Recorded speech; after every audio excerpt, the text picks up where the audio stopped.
వైభవోజ్వల century ఐపీఎల్లో శతక్ కొట్టిన వైభవ్ సూర్యవంశీ 14 ఏళ్ల కుర్రాడు. సహజంగా 14 ఏళ్ల కంటే 9th క్లాస్ 10th క్లాస్ మధ్యలో ఉన్నటువంటి వాళ్ళు వేసవి సెలవులు వస్తే ఏం చేస్తారు? ఇప్పుడు ఈ వేసవి సెలవుల్లో ఈ 14 ఏళ్ల బీహారీ బాబు సెంచరీ కొట్టేశాడు.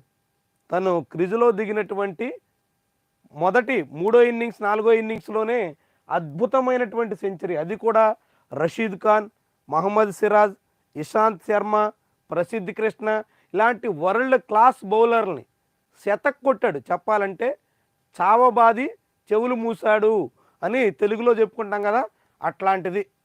17 బాల్లో హాఫ్ సెంచరీ, 35 బాల్స్లో సెంచరీ, అనేక వరల్డ్ రికార్డులు, ఒకటి కాదు. అత్యంత పిన్న వయసులోనే T20లో సెంచరీ చేసినటువంటి రికార్డు నిన్న అతని పేరును వచ్చింది. ఐపీఎల్లో ఫాస్టెస్ట్ 100 రికార్డు అతని పేరును వచ్చింది. ఇలాంటి చాలా రికార్డ్స్ని నిన్న వైభవ్ సూర్యవంశీ నమోదు చేశాడు. దాంతో వైభవ్ సూర్యవంశీ పేరు ఇప్పుడు మారుమోగుతుంది.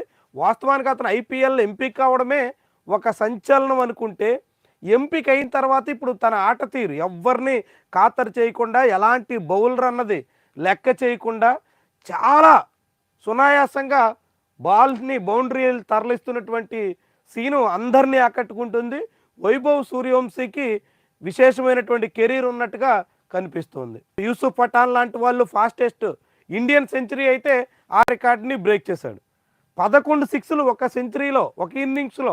ఇప్పటి వరకు అది మురళీ విజయ్ పేరుతో సిఎస్కే తరపున ఆర్ఆర్ మీదే మురళీ విజయ్ 11 సిక్స్లు కొట్టినటువంటి రికార్డు ఉంటే, ఇప్పుడు ఆర్ఆర్ తరపున జీటీ మీద 11 సిక్స్లు ఒకే ఇన్నింగ్స్లో కొట్టినటువంటి రికార్డు వైభవ్ సూర్యవంశీది. ఇట్లా అనేక రికార్డుల్ని బ్రేక్ చేసి అందరినీ ఆకట్టుకున్నట్టు కనిపించింది. అదే సమయంలో తనకేమి పరుగుల దాహం తీరలేదు అనేటువంటి సంకేతాన్ని కూడా వైభవ్ సూర్యవంశీ ఇచ్చాడు. ఎందుకంటే నిన్న సెంచరీ కొట్టిన తర్వాత ఆయన ఏదో సెంచరీ సాధించాను చాలా చిన్న వయసులోనే కాబట్టి అని చెప్పి చెలరేగిపోయి ఇంతగా అంటే ఒక సెలబ్రేషన్ చేసుకోలేదు.